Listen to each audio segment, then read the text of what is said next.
والیبال 15 روزه اول مسابقه مهنتی جمع‌آوری پخته مورد قدرشناسی روبرویت مقامات اجرایی حکومت دولتی ولایت قرار گرفتند. به این مناسبت در مرکز ولایت صحنه تپه تاریخی قرغون با اشتراک رئیس ولایت قربان حکیم زاده، رئیسان شهر و ناحیه‌ها، رهبران تشکیلات و مؤسسه‌های ولایتی، رئیسان جماعت‌های شهرک و دهات جمع دایر گشت. معاون رئیس ولایت امید سویرزاده جمع را افتتاح بخشیده اوید به نتیجه‌های مهنتی پختکاران ولایت در 15 روزه اول مسابقه مهنتی جمع‌آوری پخته معلومات مختصر پیشنهاد نمود. گفته شد که از آغاز معرکه جمع‌آوری پخته تا امروز پختکاران ناحیه‌های شهرتوز، جیهون، ناصر خسرو، دوستی، شهرهای باختر و لیوکند نتیجه خوبی 3 سالی را صاحب گشتند. طبق معلومات سرریاست اگنتی امور نزدی پرزیدنت جمهوری تاجیکستان در ولایت ختلون، ناحیه شهرتوز با تامین نمودن 44% دورنما جای اول، شهر باختر با 41.4% جای دوم و شهر لیوکند با تامین نمودن 35.5% دورنمایی پیش بینی شده در جدول پخته سپاری موقع سوم را اشغال نمودند.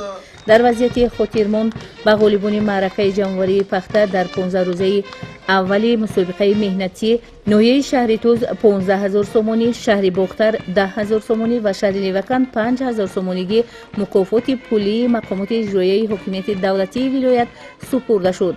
از طرف غالبان مسابقه پرچم ملی جمهوری تاجیکستان زیر صدای سرود ملی بلند برافروخته شد. سپس رئیس ولایت قربان حکیم زاده جریان جمع‌آوری پخته را در شهر و نواحی پختکاری ولایت از نظر تحلیلی نتیجه گیری نمود. گفته شد که پختکاری یکی از ساحه‌های استراتژیک به حساب رفته، افزون نمودن حجم 3 ساله این اشیای خام صنعتی در رشد باثبات اقتصادیات کشور، پرمسئول فعالیت نمودن کارخانه‌های کارکرد پخته، تامین شدن ساکنان با جای کار و بهداشت روزگار مردم نقش کلیدی دارد.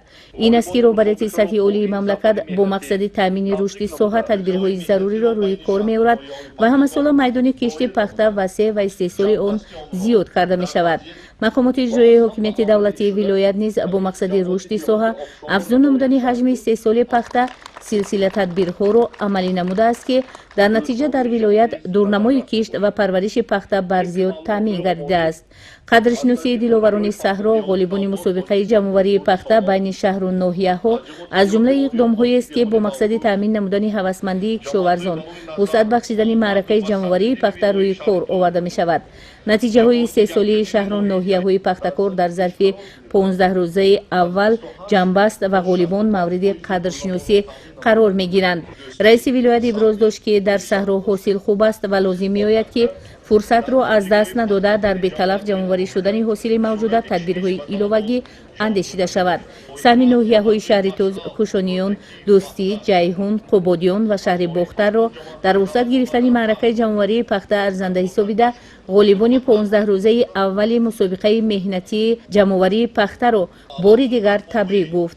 با گفته رئیس ولایت تا امروز 44,000 تن پخته جمع آورده کشاورزان ولایت وارد نقطه‌های قبول و کارکرد پخته گردیده است که 16.2% دورنمای پیش بینی شده را در بر میگیرد. در سطح ولایت دلاوران صحرا پختکاران جماعت دهات آبشاران ناحیه شهرتوز اولین شده دورنمای 3 سال پخته را تامین کردند. همچنین در رونق گرفتن معرکه جمع‌آوری حاصل پختکاران جماعت دهات بلخ، اوزون ناحیه جلالدین بلخی، اوریون باختریانی ناحیه کوشانیان، طلبک صدرالدین ناحیه شهرتوز، اتقر نظر ناحیه قبادیان، گلستان شهر لیوکند نقش ارزنده دارند. متاسفانه در بعضی خواجگی‌های دهقانی جماعت‌های شهرک و دهات ناحیه‌های یومون، وخش، عبدالرحمن جامی، دنغره، همدانی معرکه جمع‌آوری پخته سست جریان دارد. پس بودن نرخ پخته نباید باعث کاهش یافتن معرکه جمع‌آوری پخته گردد. رهبران کارخانه‌های قبول و کارکرد پخته نیز باید به مسئله دستگیری خواجگی‌های پخته‌کار دقت دهند، افزود رئیس ولایت. پخته 3 سال شده را سری وقت قبول و مورد کارکرد قرار داده کوشش نمایند که هوسمندی مرد دهقان تامین گردد.